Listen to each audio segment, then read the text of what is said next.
Alpha. Okay, welcome to the second official Black Friday live stream that we're going to be doing. If you are tuned in on YouTube or on Facebook or on Alpha Universe, just take note that this is a Q&A session also. So get your questions ready. I just want to tell you guys a couple of things before we jump into all the information and everything that's happening.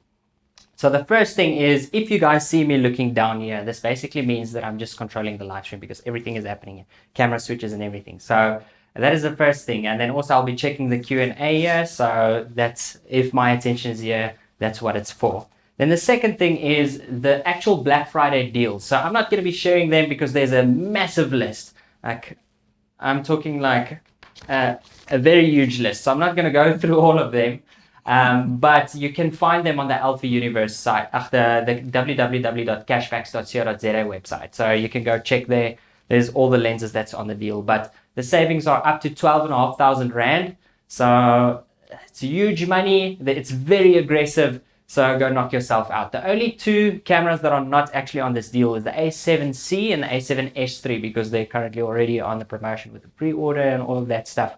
So that's why they are not on there. And there's also a few lenses that are excluded, but it's all the information is on www.cashbacks.co.za. Hello, welcome guys to the stream. Welcome. Yeah. I'm Ofentse and I'm a cinematographer and I am a Sony Alpha ambassador. I shoot commercials, I shoot music videos, I shoot short films for online. I'm sure some of you are familiar with some of my work. Yeah, that's what I do. I shoot in South Africa and the rest of the world. Yeah, welcome to the stream, yo. Welcome. We are XCIV, and we do very similar things to Ofentse, except we do it in Cape Town, the land where he will not stand. Like Ofentse, we're here to make South Africa look as good as possible because she deserves it. And also thanks to Sony Alpha, we also spend a lot of time teaching you how to make the stuff we make. Mm-hmm. That's pretty much it. Yeah, we basically do the same thing, but we've never had 4 of our YouTube videos in places 1, 2, 3, and 4 of South African trending YouTube page. So congratulations, Ofentse. 2 weeks before the live stream began, you made us all look bad, but it's an honor to be sitting here with you today. No problem. I'm Sonny Coleman, by the way. I'm Luke Bell. There we go. Welcome. Yeah. Wonderful. So what we're basically going to be doing now is we're going to jump into some presentation. We're going to be talking about specifically the gear that is on the Black Friday deals. And of course, because we're so excited about the S3 launch and these guys are filmmakers, we're also going to be obviously talking about that camera. But yeah, I think I'm going to hand over to XCIV team. So they have some presentation prepared for us. And let's take it from there. Thank you, Herman. Yeah, so we are video creators now day to day, but I think Luke definitely got his start in video, but I came from a photography background. And what that really helped me with today is that my photography developed and my video developed alongside using Sony Alpha cameras. And the images we have for you today really helped create that push and pull where you love video, you want to emulate the films you've watched as a child, you want to emulate the things you're seeing on big screens, but those images, those movies are created with classic cameras, right?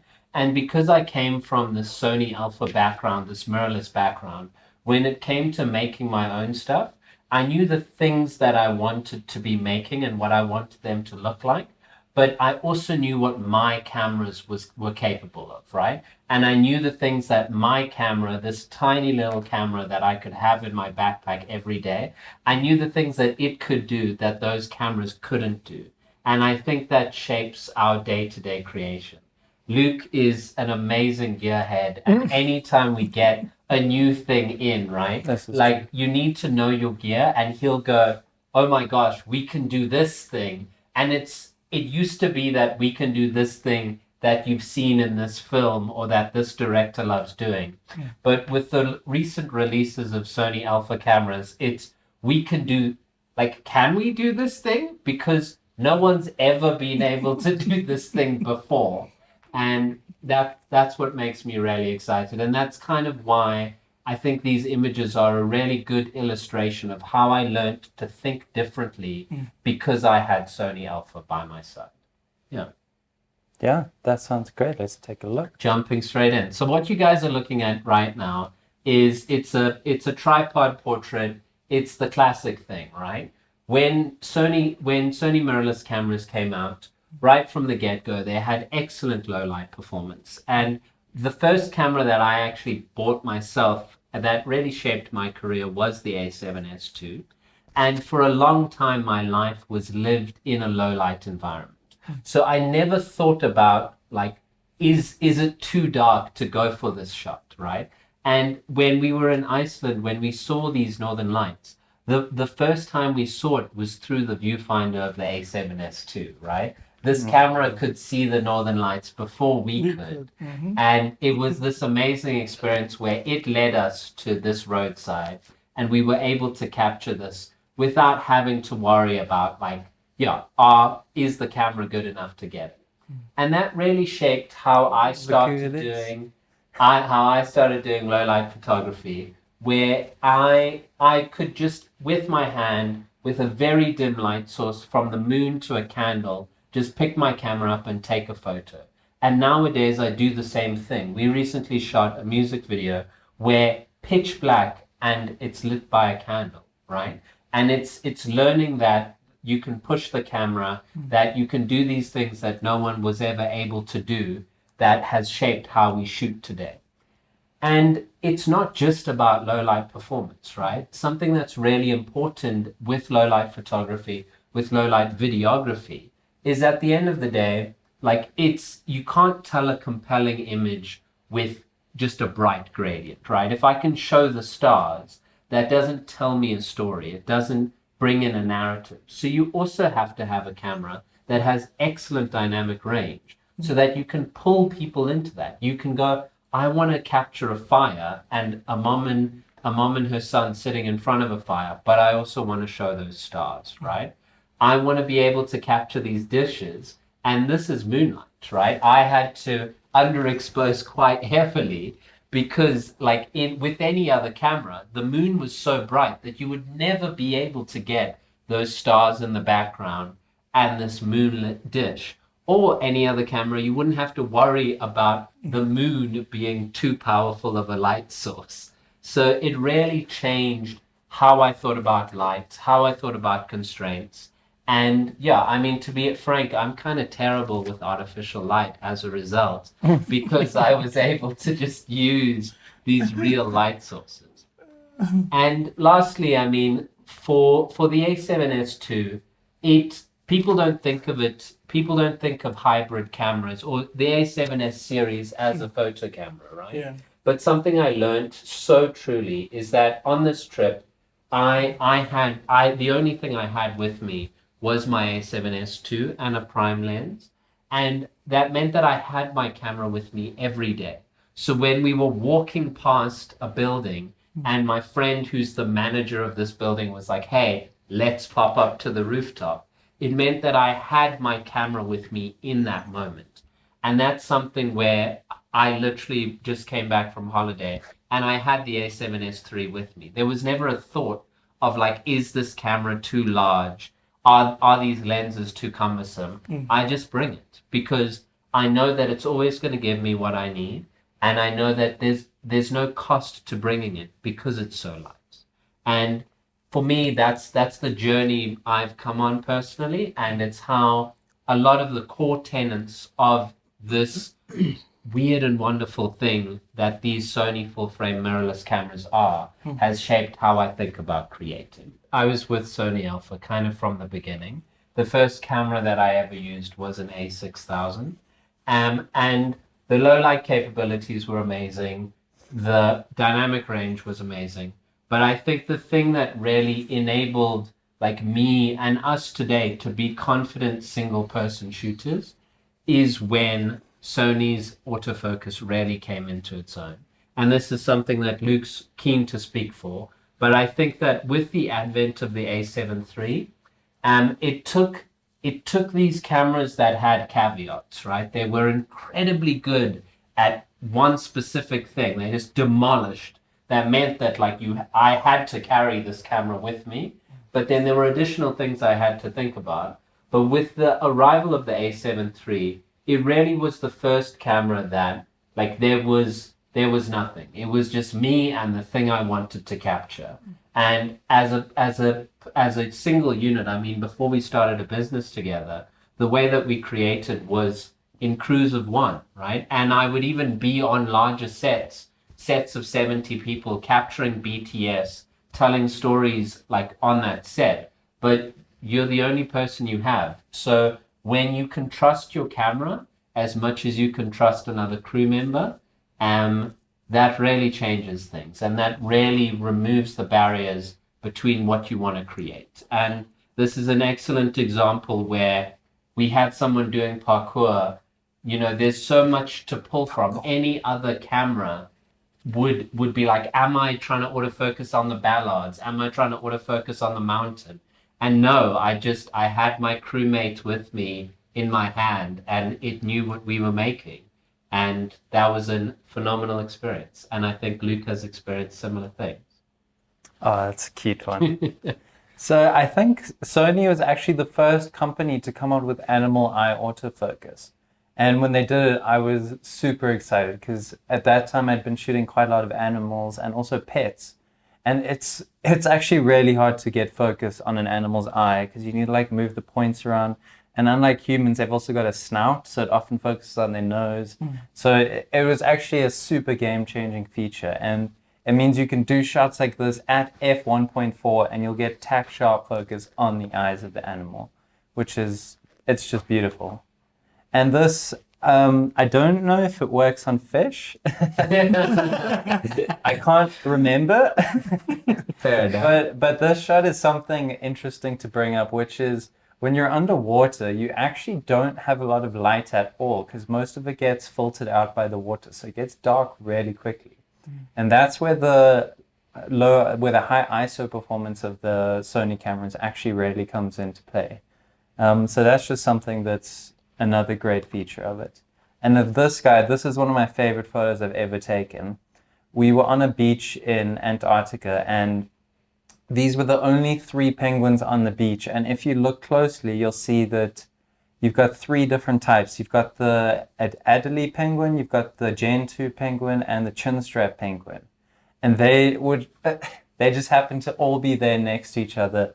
So I obviously had to get a photo. So I got in place. But like the whole time they were just looking down, like pecking at their feathers. So I was just splashing photos. I think to get this one shot, I took about 70 photos. So just being able to do that, not worrying about the camera filling up or seizing on me was amazing and allowed me to get the shot. This also is a pretty cool one. It was similar to the penguins where he was only on this pole for about 30 seconds or so. So I only got one chance to shoot this, and then he flew away. And I was like, oh, like, did I get it? Like this, yeah, I was waiting for him to come back. And then I looked at the camera and I was like, well, there it is. I mean, that's the kind of reliability you get from the Sony camera with its speed and getting ready and autofocus and all of that. And now, since we're on the topic of birds, oh no, not yet. So this actually, funnily enough, when I was going to Svalbard, I was really interested to see whether the animal eye autofocus would work on things not like dogs and cats, and it actually worked on this walrus and the polar bears there, funnily enough, which made me very, very happy, unnecessarily so. But yeah, this is just another example of getting that tack sharp focus. You don't know when he's going to move. You don't know when he's going to go underwater. So it's super important to be able to rely on that. And then also this guy, using this lens, the 200 to 600, if you're on something like a 600, sometimes it's a bit too tight. So I was able to go back to, I think it was about 300 millimeters on this, and actually get a bit of a wider shot. So you get him in his landscape instead of just of him, which I actually ended up preferring. Yeah. I think let's have Herman jump to Luke's video of the birds. I think we can get Luke get quite emotional while he tells his story. And I think, yeah, it's an excellent example of just Your gear's not getting in the way. People often think it's just technical, but shooting is a physical thing. So when you have heavy gear, when you have larger bodies, you might not be able to do the thing that Luke did. Cool. So this was on my very last day in Papua New Guinea, and I was the only one willing to wake up at 4 a.m. to go bird watching. Everyone else was like, nah, I'm not down for that. And I got taken on this tiny little boat to this random part of the forest. And then we walked into the forest a bit, and then the guide pointed at a tree, like a bare tree sticking out of the middle of nowhere. And he was like, that's where the 12-wire bird of paradise comes. I was like, cool, I'm just going to set up my camera, but like, I'm not feeling that this is actually going to happen. And then sure enough, about 10 minutes later, he popped up. His potential partner also popped up. They did their little dance. I don't know if we're still on it or not. We are. So it was the best bird watching experience I've ever had. And I was actually able to enjoy it because I knew that the camera was rolling, it was doing its thing, the focus was there. So it actually let me experience the moment as well. And it was kind of like watching a live David Attenborough documentary. It's the best way I like to describe it. And yeah, just having Sony there let me shoot it and enjoy it at the same time.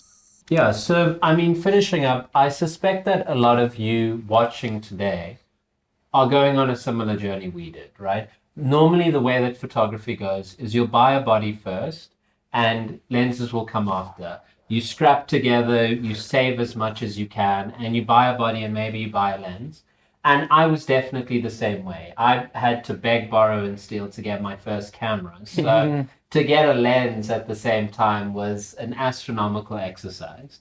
But I think that I've been incredibly lucky and incredibly blessed to now have access to the G Master library. And I think that it's also, while these cameras are very clearly impressive when you go through a spec list, I think it's harder to communicate how similarly impressive the lensing options that are available are. And now as video creators in 2020, if you're entering the Sony family, you're absolutely spoiled for There's choice. so many. There's so many like ridiculously good lenses. And it's just about reducing those barriers. And it's a bit of this push and pull of like, you can get a lens that will, it seems weird because it's a lens, but it will enable you to do shots you were never able to do before, just because of that lens's characteristics. And they work with APS-C and full frame. Exactly. So if you want to invest in a full frame lens now, because down the line you might get a full frame camera, but you only have APS-C, it's not going to go to waste, which is super nice and something quite unique to Sony actually. Yeah, and these lenses, like the 24-70, it's been around a long time. We're just about to get our first one, right? Like that's how relevant it is to us. The library is phenomenal, and I'm just gonna click through so you guys get a good example. 24-70, it's the gold standard, right? It's the versatile lens. You get portrait compression, you get wide landscapes, you get astro. And especially for videography, it's your one-stop shop. It's the lens that I'm going to take with me when I'm on holiday or just doing a shoot by myself and I have to carry one lens. That's it. Lucas, you have things to say. Yeah, so this I would say is the perfect example of the 24-1.4, what it can be used for. This is at 1.4, animal eye autofocus. It's tack sharp on his eye. You get a really nice wide portrait, but you also get that super nice shallow depth of field. You can see a little blur in the waves. It's one of the reasons it became my favorite lens. Yes, this spot. Absolutely. 16-35, it's the wide, right? It's a phenomenal lens, but also this photo illustrates just the actual optical quality of the lenses, right? Often when you're shooting with the wide, you've got distortion, you've got all these different factors. But when you shoot with this lens, you're able to show that incredible field of view without it feeling unnatural, right? You can show the scale without your brain going like, but this thing is bending, right? And it's just such a phenomenal tool. And now we have the ultimate guy, the big boy, the 12 to 24 2.8, which for me, going back to the days of sitting grabbing astro shots, being by myself on a mountainside at 2 o'clock in the morning, I now know that I like empirically have the best tool for the job. And it's not always, you don't always want to get an astro shot at 12, right? You might want to have some character in it. You might want to have some compression in it. And yeah, this lens is just, I cannot wait to be back with that sky above me. Yeah. So that's it from us. Yeah, sorry to interrupt No, there. no. So actually we have a bunch of comments coming in here from YouTube and also from Facebook. So I'm going to run through them. They're specifically for Luke and Florny at this stage. So the first question I have is with regards to the Nemo photo. So that is, what is the story behind the fish underwater? What's going on there? Nice. So there's a pretty good story there. I mean, I'm really bad at holding my breath. But in this case, in this scenario, we were not actually scuba diving. We were actually just free diving. That's what you would call it. And these clownfish were in an anemone, probably like 10 meters below sea level. So I literally had my camera on autofocus. I had it on burst mode. I swam down there as quickly as I could while equalizing, held my camera up to them, just held down the trigger, went back up, did that a few times until I got this particular shot. And yeah, it came out really nicely. And even though I only had the camera down there just for like 2 seconds, because that's all that I could handle, it was a lot of fun. That's phenomenal. I didn't know that. And then we have actually a few comments here. So people saying, "Oh, beautiful," oh my word, I would rather say. Good comments there. And then we have another question here from Anthony Mila, Sony represents. He's asking, how does story inform the ways in which you use various features of the Sony Alpha gear? So basically, how do you use Sony gear, Yes, to build your absolutely. stories? I think that there's one thing that I like, because I came from a mirrorless background, I didn't realize how obstructive it was until I saw it happening. But with photo and video, because we came from a space where we had EVFs, often when you have a performance, when you're taking photos or you're taking video, I see DSLR shooters like pull the camera down, right? And then they've got that 5-minute scowl where they're looking through their photos. But I always learned to preview like what I shot. Even if I'm watching playback, I'll watch it up at my eye, right? And it's a huge thing where then like the person doesn't release that energy, right? It's no one's fault. Like you see the camera go down, you see the photographer react, and you start to second guess yourself. So if it's in media res, if it's a documentary, if it's someone doing quite a strong performance, I didn't realize the utility and like the blessing that was coming from a mirrorless background and an EVF background until I saw other people like not being able to do that. So for me, it's about reducing it seems weird, right? You have a camera between you and the person, it's a barrier. But having that footnote of like, I am now looking at the thing you just gave me and I'm making a judgment call, hugely affects like the story you're able to tell after the fact, because you can never get that energy back after it's released. True. Yeah, I feel on that point, the biggest thing that drives how you tell a story, I think for me, is lighting. Like I can go into any set, to be honest, and I can use whatever camera that they have there, and I can use it to tell the story. So the biggest thing that changes the game for whatever it is that you're telling, wherever you're telling it, is the lighting. So if you are in a story background, you obviously have to use your lighting in such a way that you have your shadows, your looks are very contrasty. For instance, if you're telling drama, and then if you're telling comedy, you have to use like high key lighting where everyone's faces can be seen like properly. So just to give you an example, so I feel like this camera is so good in that you can go into any environment literally and use the camera and you'll get the perfect picture that you want to get for video. And like, I don't know, there's nothing else that can beat that, to be honest. Yeah. So it's all about the filmmaker themselves. Yeah. And then we actually have a really, really cool question here from Kesnik. So if one has to, come to Sony as a brand, what makes Sony different than the other brands? I'd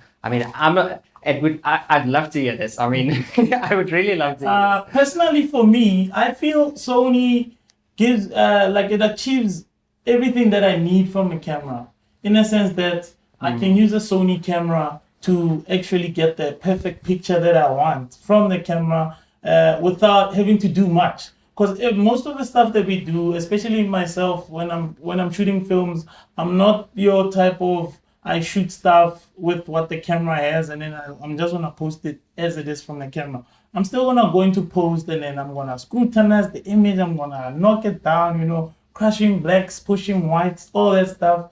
And the camera just handles. That's the biggest thing that we want, especially because now, so let's say we're speaking with like the Sony A7S III. It's got 12-bit, 10-bit, right? 10-bit. Yeah, it's got 10-bit color right now, which is just so supreme for when you're doing all your tweaks in post, and the fact that it can handle the picture that well. Without overheating.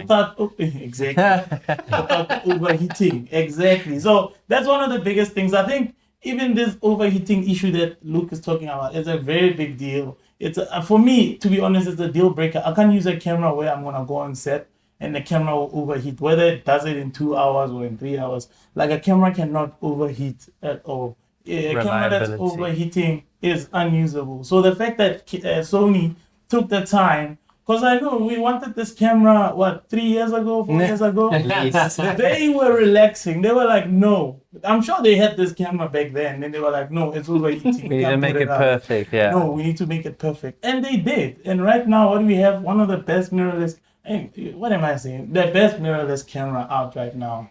I can't even say that right now. There you go. Yeah, just to touch on that quickly, I would say the top things about Sony ahead of the rest would be the autofocus performance is incredible, especially with the newer cameras. Then it would also be the one lens mount, which you can literally use across cinema cameras, APS-C, and full frame. Yep. And then the third thing, the main thing for me would be reliability, like we just discussed. You want a camera that you know is going to work. It's not going to let you down, and it's just going to let you focus on getting the shot rather than stressing about, is this camera going to work? Yeah, that's it. Yeah, and the single mount solution, Luke underplayed it. That's one of the biggest things because, like you said, APS-C, the full frame mirrorless, even the Sony Venice, the cinema, even the Venice, they all have the same mount. There's not you don't have to think about, okay, I need to get this lens, and then I'm like, okay, that other brand, I need to get that as well. Yeah. Everything is under one umbrella. We still use lenses that we like the first E-mount lenses that we ever bought because they've worked with every camera up until now. Yeah. So actually, we have so many questions coming in here. I'm going to allocate some of them only during our Ofentse's talk because I think some of these questions will actually be answered. So, Ofentse, just to give you some idea, so there's a question for you specifically, advice on inspiring, people that want to make, videos for a living, specifically music videos in this manner. And then there's people asking questions about the color science, which I think Ofentse will actually cover. Yeah. They're specifically asking, did it improve in the new models? So we can talk about the 7C and the A7S III, but I'm going to leave it to Ofentse also to answer. Cool. And then I actually want to answer this one question. This is the first question that we actually got on the Alpha Universe platform from Kayla.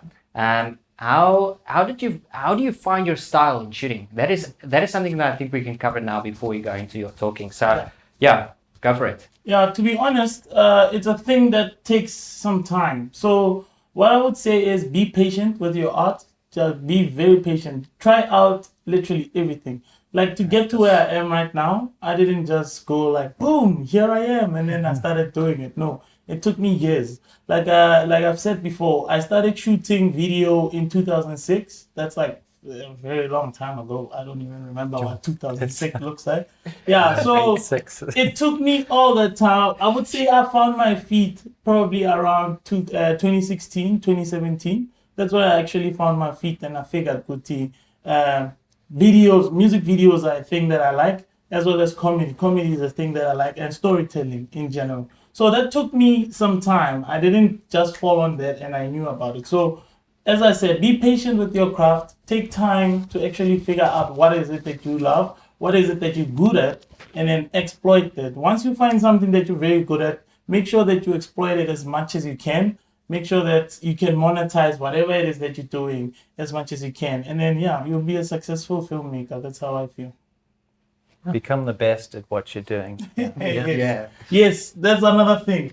I always told myself that. Well, actually, I don't know if I should tell you this, but every time I tell myself that I'm the best at whatever it is that I'm doing, and then, I'm attracting that. Then you become the I'm best. attracting that. It's and it an happens. issue when if Ofentse is saying that. When people normally say like choose one thing and get good. Yeah. Ofentse is like, no, I'm just gonna get good at everything. So he's like, no, get good at what you're doing. It just happens that I'm doing everything. Somebody's job is mine. As always, thanks guys for joining us on this live stream. Absolutely. It's been a pleasure. It's always a pleasure chilling with my boys from Cape Town. We all know that Joburg is better, but yeah, even Cape Town is better. Yeah, I'm so not gonna argue. You're right. yeah, cool. So I would say 2020 is one of the best years of my life because well, in terms of the Controversial. work side, I'm not trying to say the pandemic is not affecting us or anything. It is. It pretty much is. But the fact that I think it was just before, like just after the whole thing hit, I got contacted, or just before actually. The Sony team contacted me, and I was like super happy to hear that they have some opportunities for us to come and work with Sony. So it was the best thing ever. So yeah, I think just to continue what we're talking about, I just want to tell you guys a little bit about a video that I recently shot on the Sony A7S III. It's actually a music video for Soweto's Finest, a dance group that I always work with, that I've shot a bunch of videos with in the past few couple of years. Yeah, so the video is called Soweto, and the video is called Soweto. It's by Soweto's Finest, which is quite funny. So yeah, we shot this video on the Sony A7S III, and I remember I had a 12 to 24 mil lens. I also had a 24 to 70. So my biggest mission on using this camera was effectively to test out the autofocus on the camera, the low light capability, as well as just using the Venice color science just to expose all my images, just to show that how it can handle for music videos, as most people know me for music videos. So yeah, the camera is quite incredible. You can cue the music video there. The video was quite an impromptu thing that we did with them, and the fact that they came through and then we got to shoot these amazing visuals out of this camera was really cool. The biggest thing that I really loved about the Sony A7S III, like I said, is the autofocus capabilities. Like the way this camera autofocus is so uncanny. Being myself as a filmmaker, whenever I go on set, I'm never alone. So this camera allows you to be a one-person shooter in a sense. Because on set, I always have a focus puller, I always have an AC. All of these people are handling different things on the music video. So the fact that I can go on set and shoot pictures and expose them with this camera the way that it does, and the autofocus literally handles everything else, is just like the pie. What is it? The cherry on top. It was literally the biggest cherry on top that I really enjoyed about the camera. And the Venice color science, as you can see, we shot during the day. I was shooting with mostly the 12 to 24. I just wanted to see how it handles capturing people's faces as well as exposing like the background. For instance, the sky. There was a lot of sun in the shots that I was shooting, and the fact that the camera could handle shooting the people's face as well as exposing for the sky, it just shows that the dynamic range on the camera is really incredible. And I remember when we were in post, I pushed the image quite a lot. I remember I was bringing down highlights so that they can even be even perfecter than what they looked like with the 50 stops dynamic range. And the fact that the camera handled it so well, it was just so incredible because that's literally what a filmmaker wants. I just want to be able to pop out my camera exposure shot, and then even if I get to post and I want to fix something, I'm able to do that. So the 12 beta allows you to do that, and it was just so cool. And then moving on in the video, we had some low light shots. I remember I had very small lights. I had LEDs that aren't even super powerful, you know. All I wanted was to use them to add some color onto the scene, and that's exactly what they did. And I popped them in, I popped the camera on, and I switched, I pumped up the ISO like quite crazy. I remember I was shooting at 100 shutter so that my stuff doesn't appear too blurry on some of the shots.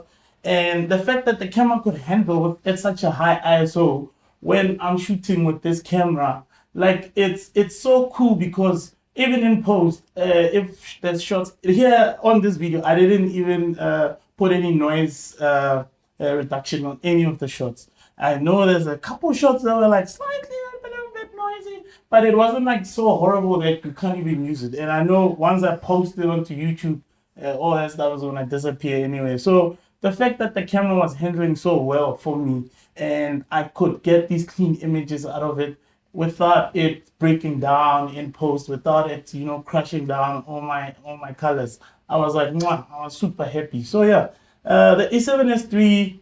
Also, the other thing that I really love about the camera is just the ergonomics, like how small it is. I got to be in positions where I literally had a gimbal. That gimbal was like this tiny. And then the camera has incredible stabilization as well on it. So the fact that my gimbal was literally like that big, actually, if you look at the behind the scenes photos, I actually look ridiculous with that thing.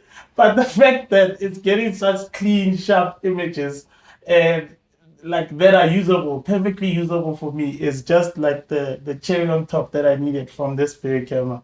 And then moving on to the demo. Speaking about size, the other thing that I wanted to test out on these demos that we were shooting is how it handles with a gimbal. So imagine coupling a camera that has excellent stabilization with an actual gimbal. Like, what are you gonna get? I think it opens a portal into another universe. I'm sure it definitely does. So the fact that I can couple these two things together, and I remember I didn't use the hectic one. I didn't use the active, right? Yeah. I didn't use active. I just used the normal one, and the pictures came out literally as what you're seeing right now. And that's when again we tested out the low light.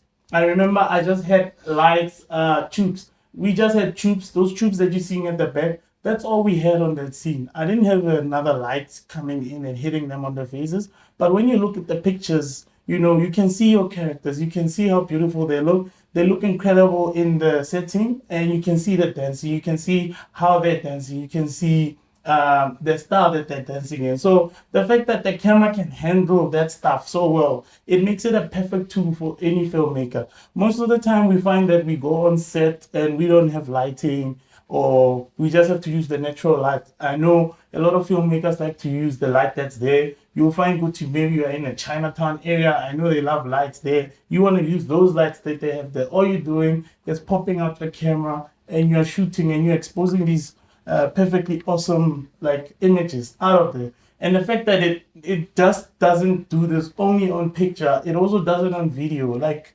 I don't know, to be honest, there's no good stuff that you can say more about this thing. Like, you'd have to be like, I don't know, foolish to not want to be using a camera that has this kind of capabilities. So yeah, that's pretty much my experience with the camera. And yeah, I'm so happy that I have this body and I can use it to do what I need to do when it comes to filming. Yeah. So thanks, Ofentse. So we have again like all these questions. So I'm going to start to actually allocate them because I think they make sense in the context of you guys showing the photos, showing the videos and everything. Yeah. So the first question that I have here is, I love Sony, but I've been afraid to go over because of the color science, which makes it hard to color grade for beginners specifically. Is the color science improved in the newer models and also in the beginner Sony Alpha models? So yeah, I think you guys take it away. Yeah, I think we shot. Sorry, did I? No, go. Yeah, we recently shot quite a lot with the A7 III and the A7C, and we jumped between these spaces where we were literally doing a shoot for like someone's Instagram page, and then we're shooting like a full like broadcast TV advert. And yeah, like currently we are incredibly happy with the color science, especially color science on skin. I think that like we're a rainbow nation, and I think that cameras have done particularly poorly up until this point at replicating black skin tones. And this new color science, we've been phenomenally happy with it. Yeah, it handles quite well. And also, I hear you saying, like, you as a beginner, there's color profiles that you can actually use on the camera that can literally be, I just have my camera, I bang it out, and I can just use that clip exactly as it is. You don't always have to use S-Log. You don't always have to do like your Cine cameras, your Cine 4s and stuff.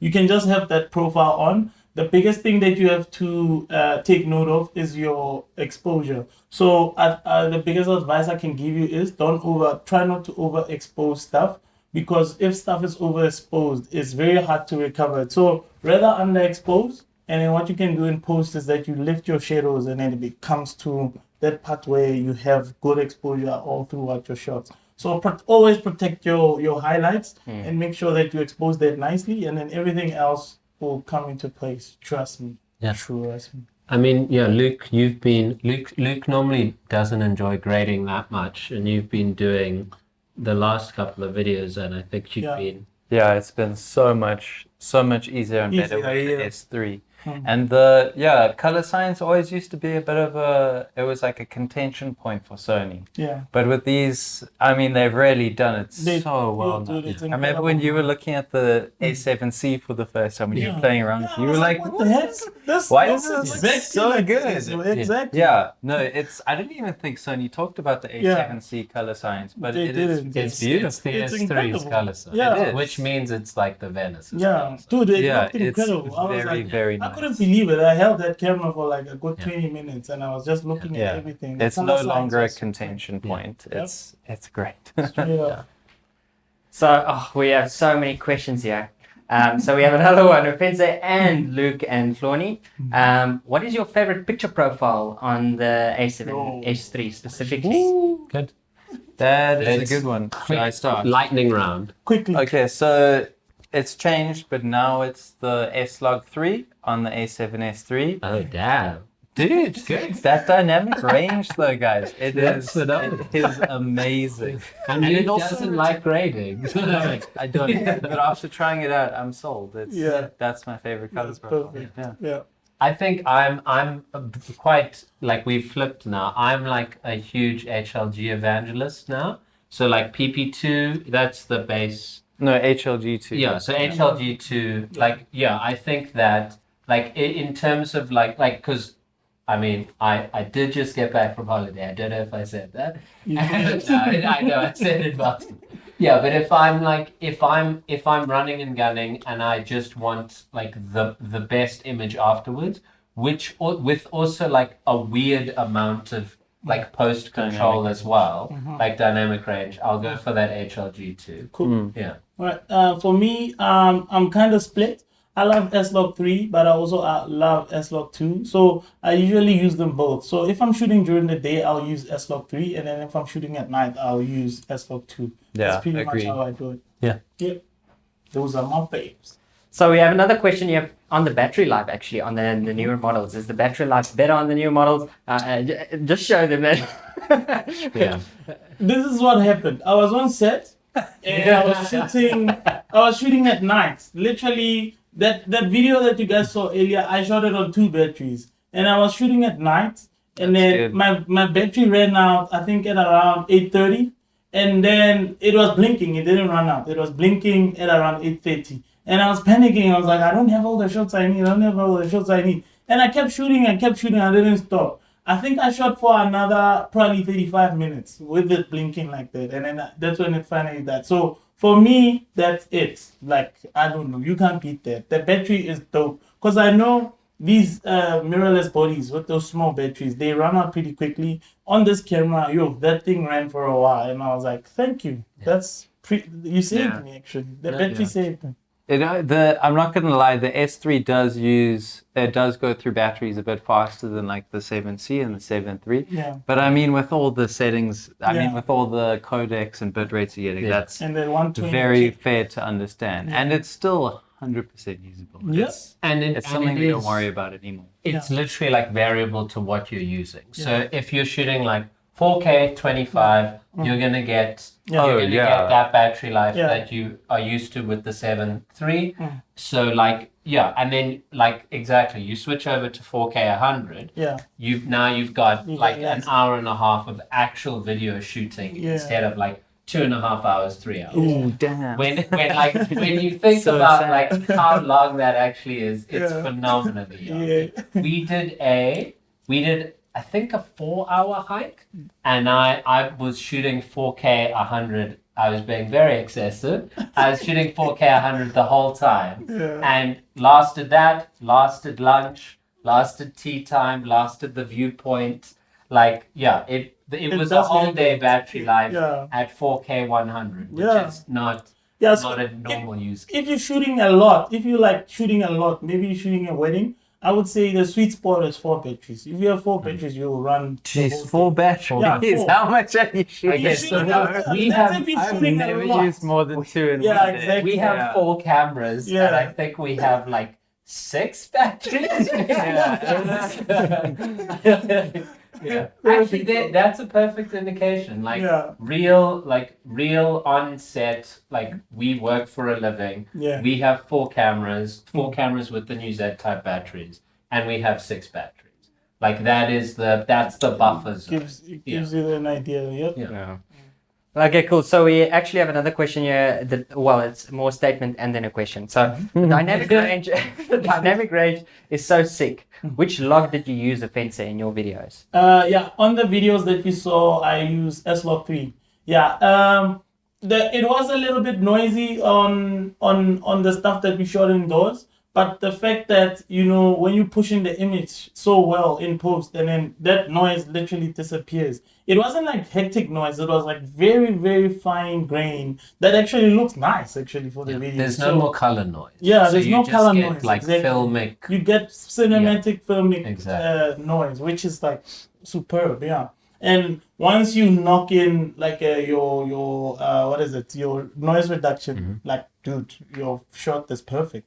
And that's what's cool about the S3 is even when you go to that higher ISO at like 12,800 now, Yeah. you also get that dynamic range back. Yeah, for the S dual Log ISO. 3. Is it a dual ISO? What is They it? don't say, We're but not it- allowed to but- say, okay. but It's yes, it's Sony it's like 15 stops at the base, Yeah. and then it's like 14 14. and a half Yeah. at the next At the level, next right? level, So you yeah. can't set your ISO, but Yeah. we shot a music video where we like went from like scorching sun to like an abandoned like farmhouse deep in the farmhouse, Yeah. and being able to just go from like what were the bases? So it's like 500 to 12,800. Yeah. And It was incredible. there's no like you're not even like putting an ND on and working it through. Yeah. You're just like cool, one space to another, instant dynamic range. It can see better than you can see. It's crazy. With your eyes, yeah. Yeah, it's like seeing in the dark. It's crazy. Yeah. Then we have a bunch of like really cool comments and stuff. People saying impressive and well done and amazing advice and everything. And then we have something else. Is it 4K or 8K? Since lately that is what's coming out. And what do you shoot on yourself? Okay. So I would say, to be honest, I've been shooting stuff. I've been shooting commercials. I shoot stuff that you're going to see on TV. I shoot music videos that you're also going to see on TV. And you also want to see that stuff online. All the commercials, literally all the commercials I've shot, there does not exist a 4K commercial online. Doesn't exist. All of them are intended. You cannot give DSTV. Nah. Yeah, Like, the no, like, requirement literally, is 1080p. You cannot give them a A 4K, 4K commercial. file. Yeah. So They will reject. They will reject it. yeah, you won't can't- pass. So just get that out of your head. You don't need 8K. Trust me. All you need is a good camera that can shoot 4K and you'll be happy. You'll be good for the next probably 5 years or so, even longer than that. You don't need 8K. 8K for me, it feels like a gimmick. It literally is a gimmick. it's good for if you're doing stuff like hectic VFX, where you're gonna do compositing and stuff. It's good for that. But if you're not doing that Even stuff, 4K is, just know even 4K is as long as excessive. it's sharp, it's good This for that. camera, you can bang it on 1080 and it looks incredible. Trust me. Yeah, Just that's test it out if you don't believe me. Put the stuff in post. You can even take the 1080 and upscale it and it'll still look that good. So don't believe the hype with the 8K stuff. Don't believe it. I do think though, I think that as Luke drops off the frame, I think that we did have like a bit of a difficult push and pull, where we're all enthusiasts, right? Like we're sitting in this room, like we love cameras, and we love making this stuff. So our stuff, I know we do 4K personally, right? Yeah. Because when you put it online, you can control gonna that, look like right? But I think we did have this push and pull where it was like, cool, like do I shoot this in 4K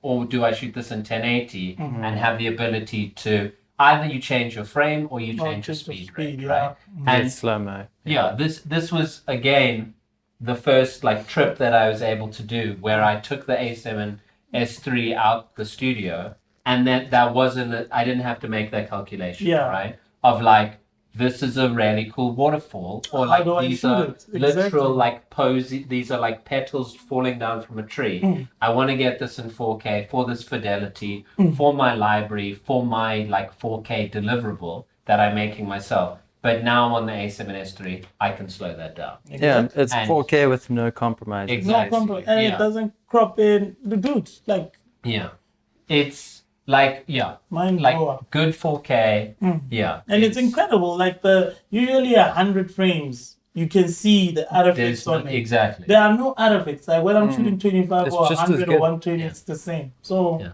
magic, man. It's magic guy. Yeah. It's a magic guy. So I'm gonna allow for 4 more questions because we have a billion coming in here. I can't even keep up. So I'm gonna allow for 4 more. So we have another question here from Kesnik. Super slow. Since I'm still blank such, does the face detection I just saw help with autofocus? Woo, big answer actually, yeah. Comments up. I mean, Face detection. Yeah. it's past that.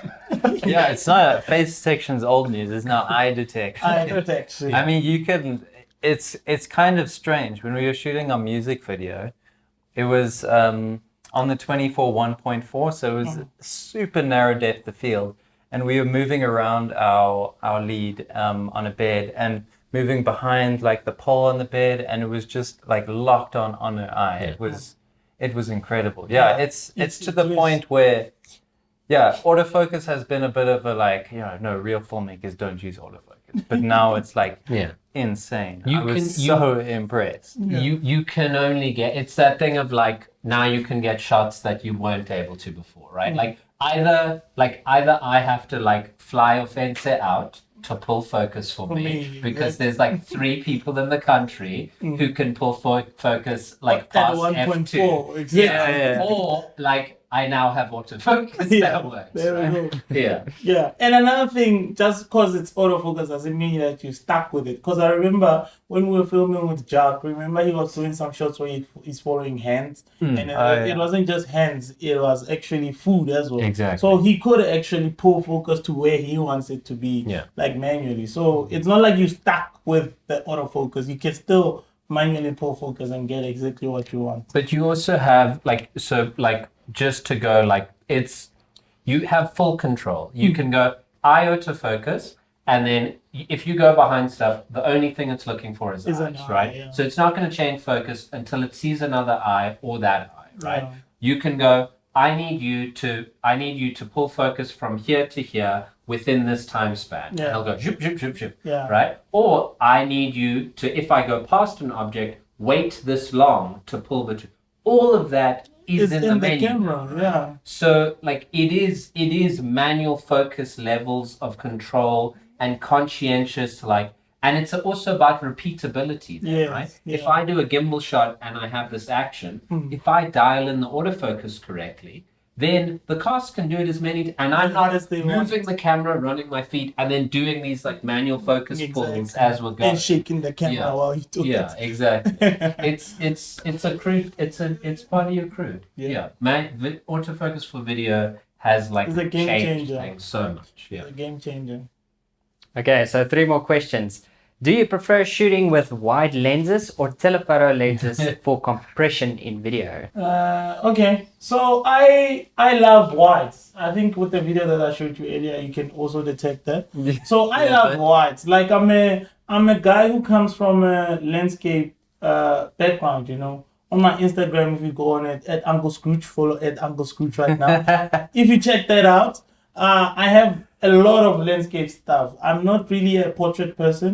It's not that I hate portraits or anything. It's just not something that I do. So when it comes to video, wides are my go-to. Like whenever I get to a location, I'll look at it and be like, okay, if I get mine a wide, what's it gonna look like? That's what I start with first.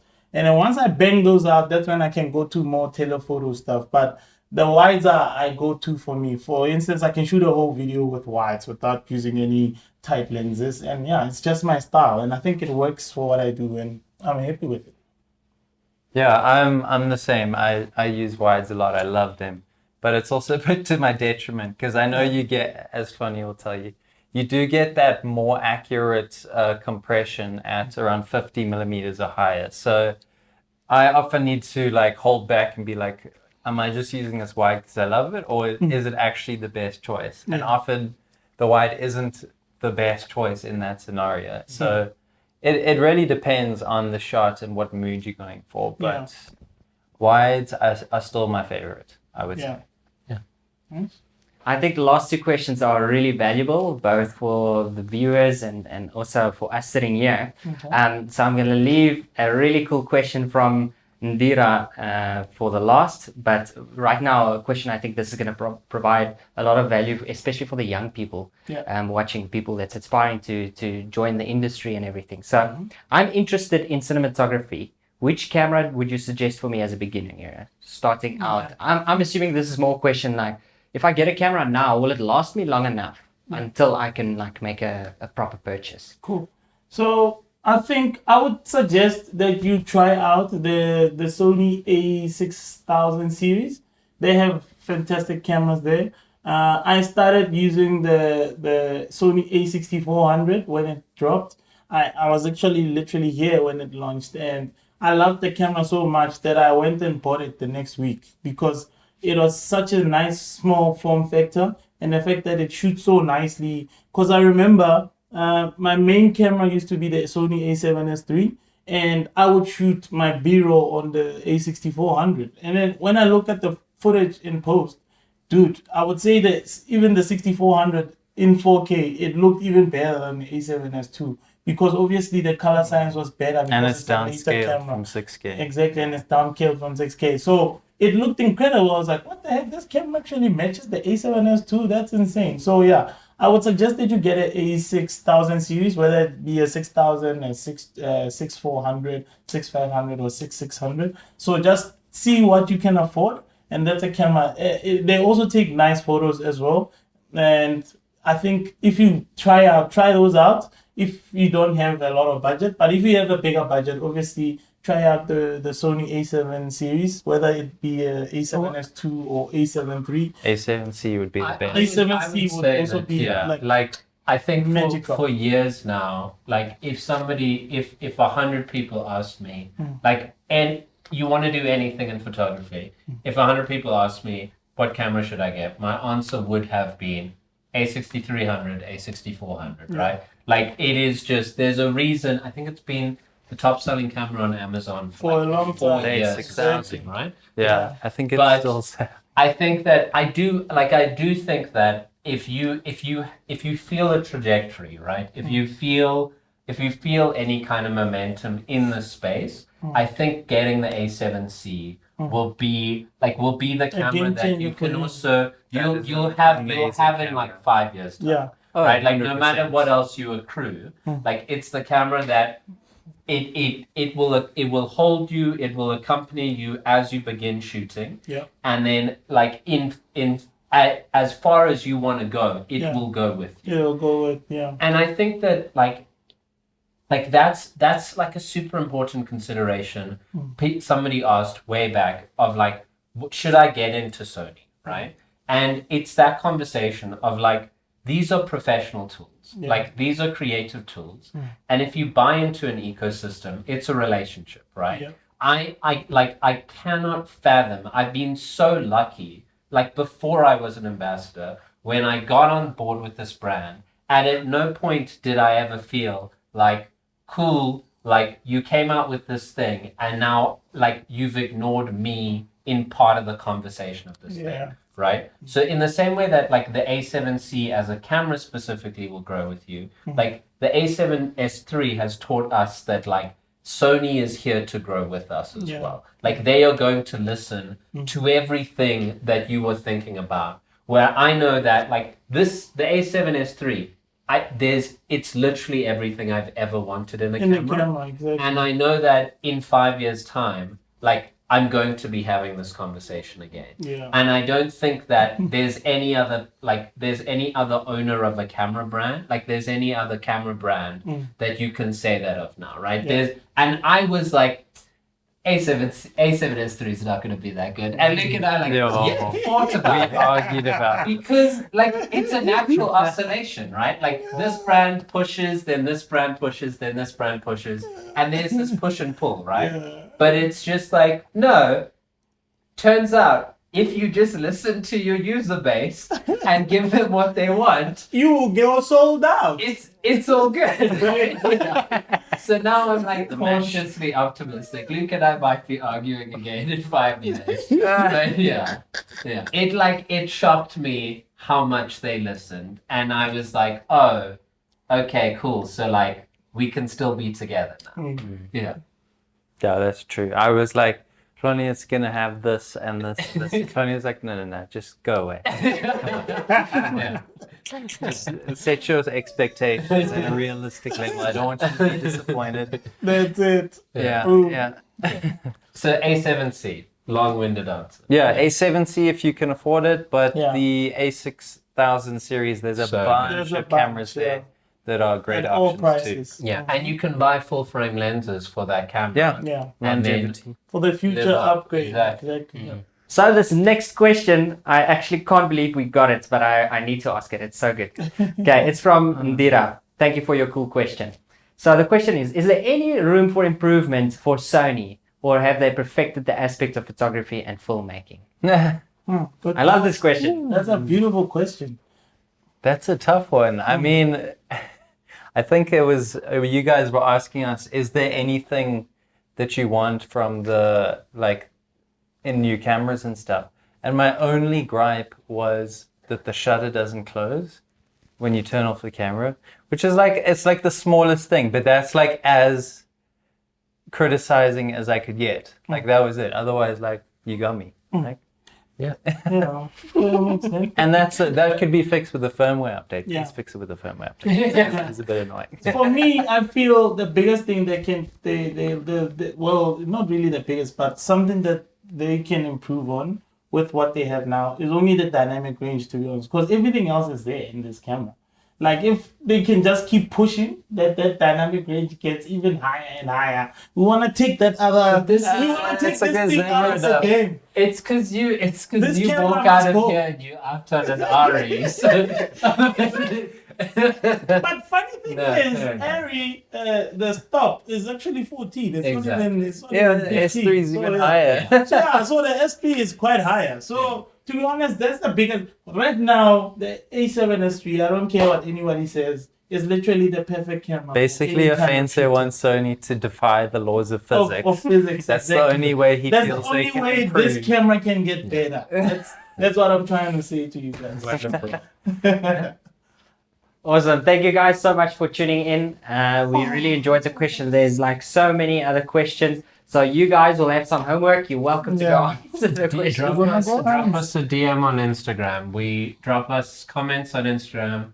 We're all accessible. We'll answer your questions. Ofentse is ruefully really looking here. through, so he wants to be answering your questions. Yeah, and the great thing about Sony Alpha is that like we are accessible creators, right? Yes. We're ambassadors because we love talking about learning Yes. and talking about the gear. So please reach out to us. Instagram, Ofentse is Facebook, hiring. You whatever. heard it here first. Hey, shut up. I'm not hiring. Don't listen to this guy. Last time I said that, we got 6,000 shares in 2 hours. So please, there's no such thing. There's no such thing. But you can. But you can drop him a DM and ask him questions. Yeah, guys, I'm mostly answering. The biggest DMs I answer is Instagram. So hit me up on Instagram Or and comment on his photo. or comment on my photo. That's it, yeah. That's it. That's pretty Awesome. So take advantage of this trip right here. All their Instagram handles is just here. Also, Sony Alpha SA way at the bottom. So, like they just said, use them or lose them. Okay, so yeah, we will see you guys tomorrow. We're gonna end off this session. Thank you guys so much for all Thank the you, talk. Hamid. Nice. Thank you. Thank you guys. We enjoyed ourselves. Thanks for joining us. It was awesome. It's always good. Thank you. Chilling with my over homies. there. Yeah. And just the final word, just remember, Johannesburg is better than Cape Town. Thank you very much. Thank you. Love y'all. Awesome. Thank you guys so much. Contact your retailers, contact them, enjoy it. We'll see you guys tomorrow.